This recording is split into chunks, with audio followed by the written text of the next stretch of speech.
Au moins, place de Télémi, et Zaki Liziba, le ministre va mettre la maille awa. On comprend, le député va mettre la maille awa. On comprend. C'est le commun vraiment impraticable. Sur nous, les bêtis, na mituka, na balé kinzela, c'est les athées. Fatih Beto, Fatih de Nazareth, Congolais de père et de mère. On comprend. Azan espère va chanter na cheveté. Et alors, boss Johnny Matala, Azan espère va chanter na cheveté. Manga va donner la main sur la linga ba neti. Toche bango kindobika, binote boabana. Et ça pour la première fois, tout le monde a compagnie Oyo. Tout le monde a compagnie à Kala. Mais comment la j'aime ici? Et là, on impressionné le matériel, il y a si capena, et puis la volonté pour ça, la qualité à béton, nous avons vraiment pour encourager notre travail que nous musique. Tala na béton, tala épaisseur na béton. Et ça la mina na professionnel et puis quoi na congolais na kati ya Congo.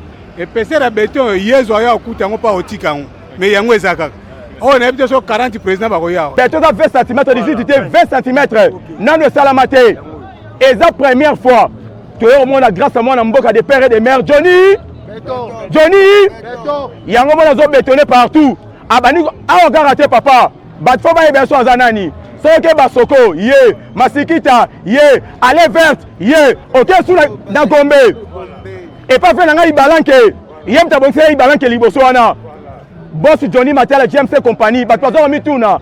Aza français, aza belge.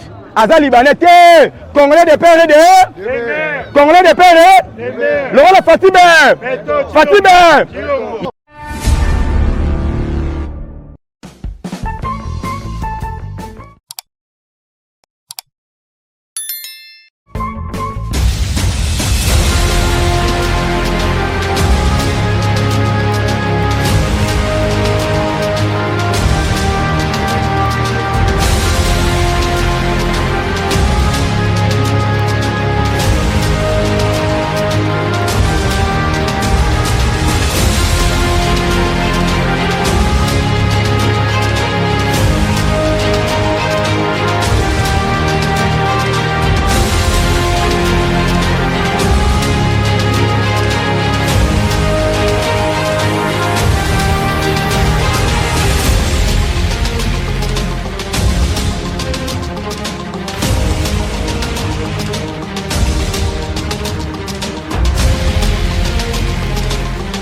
Là, nous sommes sur l'avenue Kimwenza.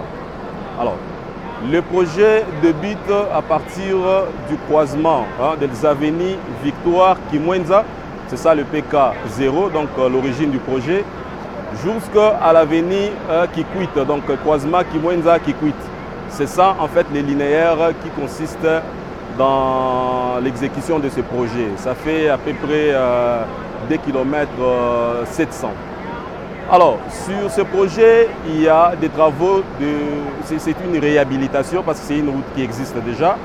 Alors, les travaux qui sont là, ce sont des travaux qui nécessitent des interventions dans des zones endommagées. Il y a ces zones où il faut faire la chaussée qui est appelée souple, qui consiste à revêtir la chaussée d'une couche en asphalte.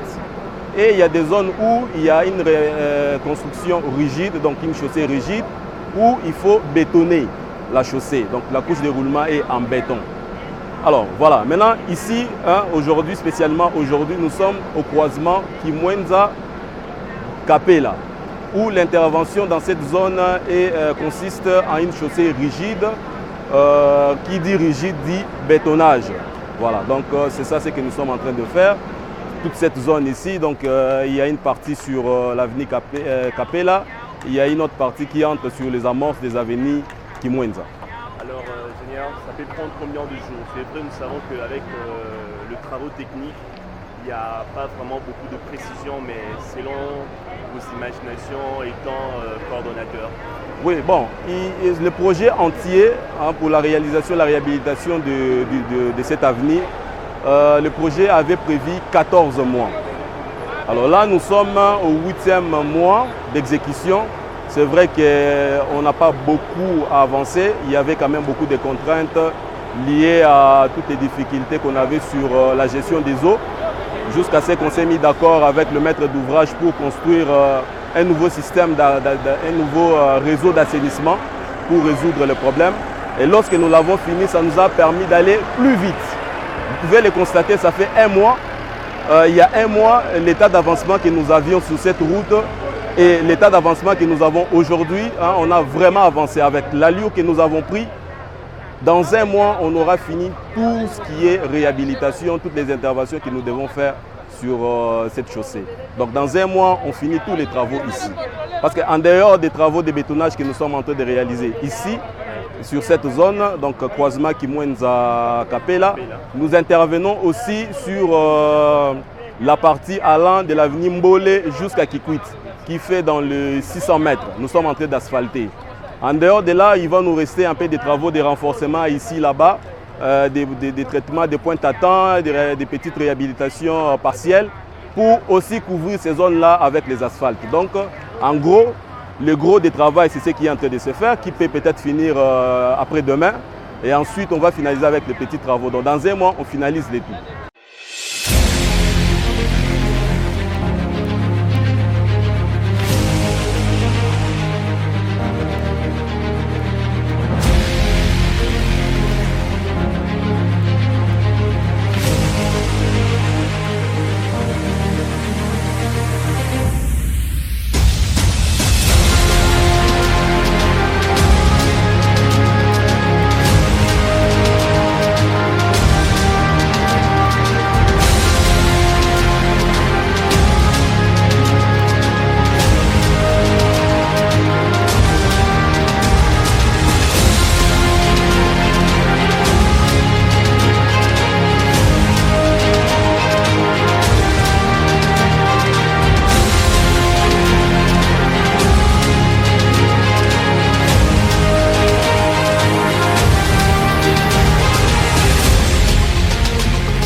L'avènement des élections prochaines, je ne crois pas qu'il y aura un seul candidat qui peut faire face à Fachi, notre président. Je ne crois pas.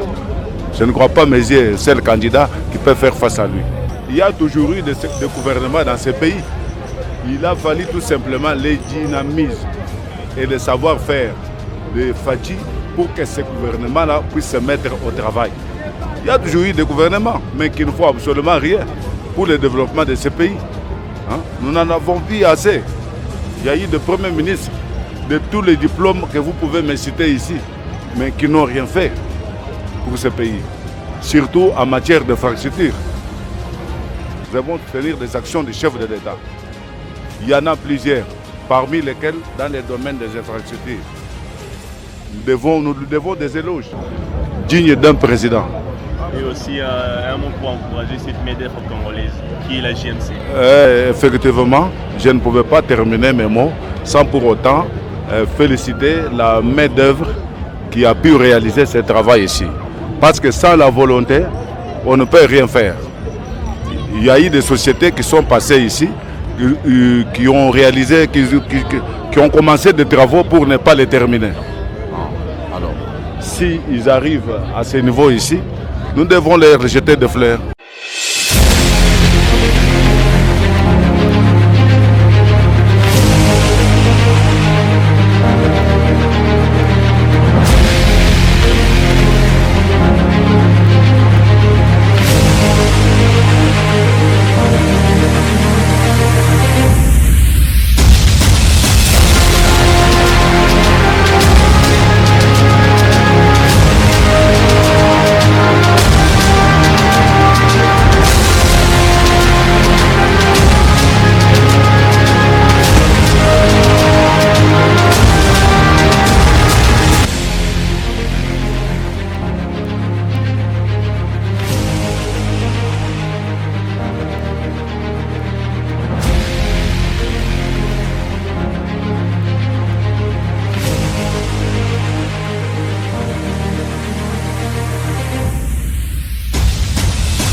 nasepeli mingi na komona oyo ezosalama lelo parce que nzela oyo ebebi ça fait très longtemps ezalaka soki mbula ebeti ezotonda baliziba comme lokola soki etan bato moya koleka te mais komona lelo baye kotiela biso béton ekangi place oyo eza ma soulagement monene mpona secteur oyo mpe mpona bato nyonso oyo bazokotize nzela oyo tosepeli mingi komona bamisala ya modele boye na Yolo Sud na côté tofandi awa esoulage biso makasi toza vraiment très content toza satisfait ya komona batravaux ya kitoko boye eza pour la première fois tomona compagnie oyo tomesali na bacompagnie ya kala mais komona GMC eloko impressionne nga bamatériel oyo tomoni ya sika mpena baengin et puis la volonté bozosala qualité ya béton tozomona oyo vraiment toencourage bino tuka bokende mosika bozo bamarché kuta ebele parce que komona qualité oyo eza kopesa biso espoir makasi.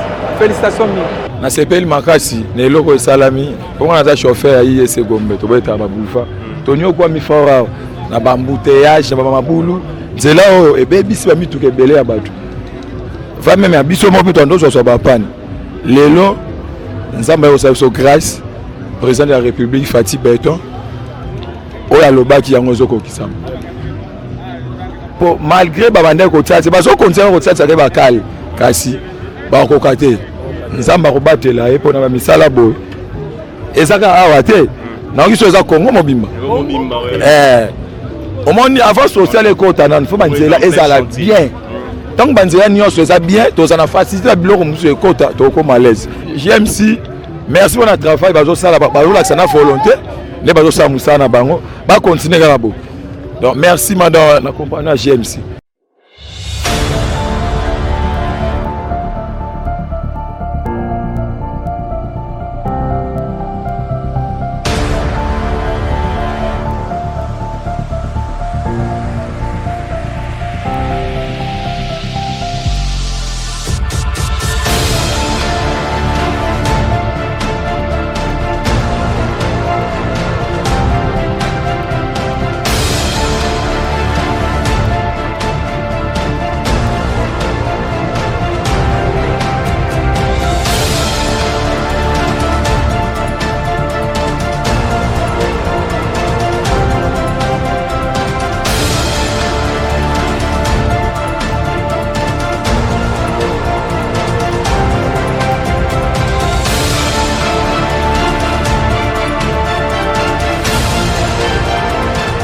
Ça va, ce que nous sommes en train de Fati est en train de faire, ça me plaît. Je vois que le pays part de l'avant. Parce qu'ici, il y a eu une inondation. Ce qu'on voulait Noki, ça n'allait pas. C'est tout le monde qui était soucieux pour un emplacement. Je vois l'arrivée Fati au pouvoir. Je vois vraiment que le pays va de l'avant. Ça, c'est ça d'abord mon opinion. Et vous voyez que tout le monde est de cet avis.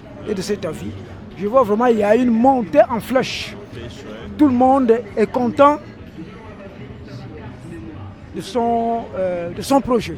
Vraiment, Esengweza Makasi.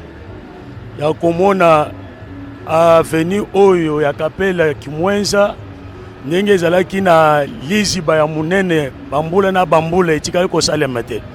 Les œuvres parlent vraiment. Tozana esengo bana mboka to sepela na biloko boye makambo oyo ba histoire ba loba mais ba salate mais tant que tozomona misale zoko salema vraiment les œuvres elles-mêmes parlent vraiment. En tout cas, nous avons la joie de voir les travaux qui sont en train de avancer vraiment à une vitesse exagérée.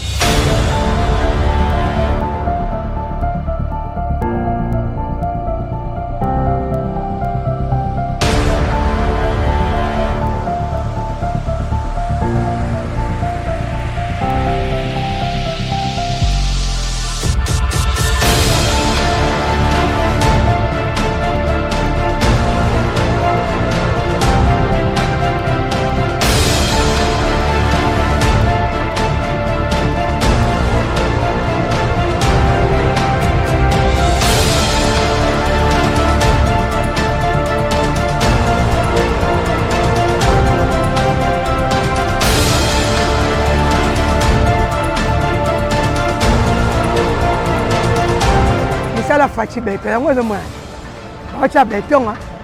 Bâti béton, sans sentiment. Je suis congolais. Comme on dit, mais des bonnes congolaises, il n'y a pas de Chinois. Même les Chinois, c'est un peu bah, quand on a dit qu'il faut payer sa valeur dans le monde. Les Congolais, ils ont ça là. Ils ont ça. On va respecter le bétonnage. On va faire bâtir. On va couler le béton dans la case. Moi, je suis très content. On va payer sa valeur dans le monde pour les 16 ans. Tala na béton, tala épaisseur na béton. Et ça la mina na ba professionnel et puis quoi na congolais na kati ya Congo. Épaisseur na béton yezo ya okuta ngo pa otika ngo. Mais yango ezaka. On a peut-être 40 présidents bakoyao. Eza biloko parler bandokio balekaki basala. Mais eleka kafo Félix ya asala po yemo kolomboka, moi na pe ya tato ya bundi po na Congo. Donc asali eloko président oya koya aluka makamususu. À côté prince abosana 60 ans au Belge atika, 60 ans ya misère, 60 ans ya potepoto, 60 ans ya pasi. Mais Fachi aya bandi ko corriger retard wana 60 ans. Donc siko vena rien à dire, nous c'est bien.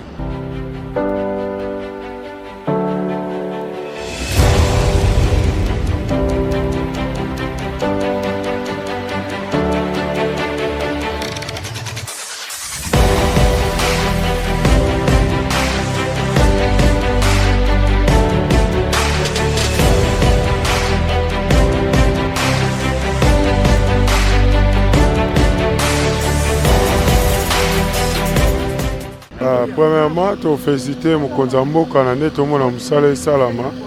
Deuxièmement, tu peux sarabino atubosa musala courage pour nzelo ezalaki mabe mabulu ebele awa ba mai ba mema batu na mikongo to ande omona. Mais lelo de attend tout mona boye. Ils ont pesa déjà vision mo ya malamu. Yango félicitations kana musala bosala.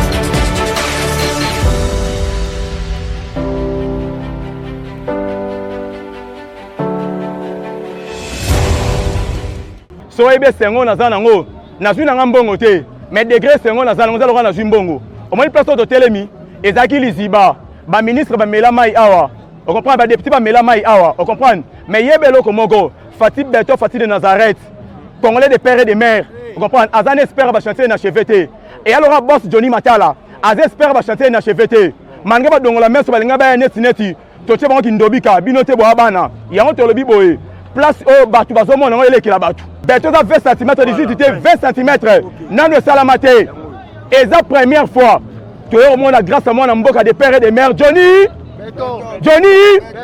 yango mona zo bétonné partout abani a on raté papa bat fo ba ebeso azanani soke basoko ye masikita ye aller verte ye boss Johnny Matala GMC compagnie bat bazo mi tuna aza français aza belge aza libanais te congolais de père et de congolais de père le roi Fatime yango moni comme préserve biso boye il faut le comme c'est ba congolais ba milliardaire mais boss Johnny Matala ndenga zana aza dana ba million Fatih tchera point a comme na ba milliard wana parce que azui mbongo na ne faux pexo ayebi ba contre le bon na caisse à l'état te ayebi ndenga ba sala politique te yango zo mona ba matériel zo mona o katolora ba louer te papa zo mona nde ba griffer yango j'aime ce compagnie yango moni comme Fatih Beton Zalib yepe na minute comme Johnny Be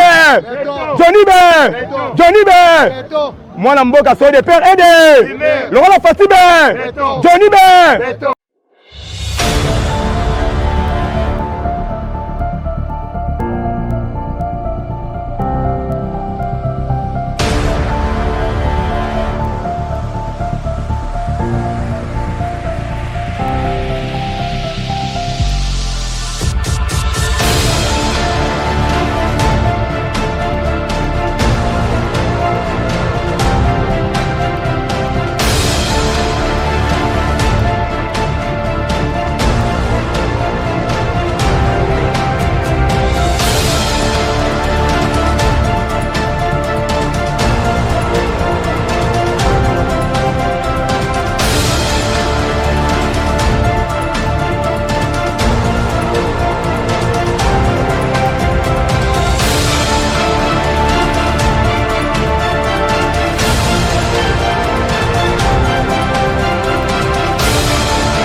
Au moins, place de Télémi, et Zaki Liziba, ma ministre va Mélamai Awa. On comprend, ma député va Mélamai Awa. On comprend? C'est le commun vraiment impraticable. Sur les bêtis, na mituka, na balekinzela, zele zate. Fatih Beto, Fatih de Nazareth, Congolais de père et de mère. On comprend? Azan espère va chanter na cheveté. Et alors, boss Johnny Matala, Azan espère va chanter na cheveté. Mangaba dongola mère sur balinga ba neti neti. Toche bango kindobika, binote boabana. Et ça pour la première fois, tout le monde a compagnie Oyo. Tout le monde a compagnie à Kala. Mais comment la j'aime si, et là pour impressionner le matériel automoni, il y a si capena, engin, et puis la volonté pour ça la qualité à béton, nous avons Oyo. Vraiment, pour encourager bien notre travail que nous musica. Tala na béton Oyo. Tala épaisseur na béton. Et ça la mina na ba professionnel et puis quoi na congolais na kati ya Congo. Épaisseur à béton yezo ya okuta ngo pa otika ngo. Mais yango ezaka. Oh, on a peut-être 40 présidents baroya. Béton à 20 cm d'ici, c'était 20 cm. Nan le salamate. Et la première fois que au monde grâce à moi na mboka des pères et des mères Johnny. Johnny. Yango mona zo bétonné partout. Abani a raté papa. Batfo ba ebeso azanani. Soke basoko ye, masikita ye, allez verte ye. OK sous na Gombe. Et pas fait nanga ibalanke. Yem ta bonse ibalanke liboso wana. Boss Johnny Matala GMC compagnie, batpazo mituna. Aza français, aza belge, aza libanais, congolais de père et de Congolais de père et le roi Fatibé. Fatibé.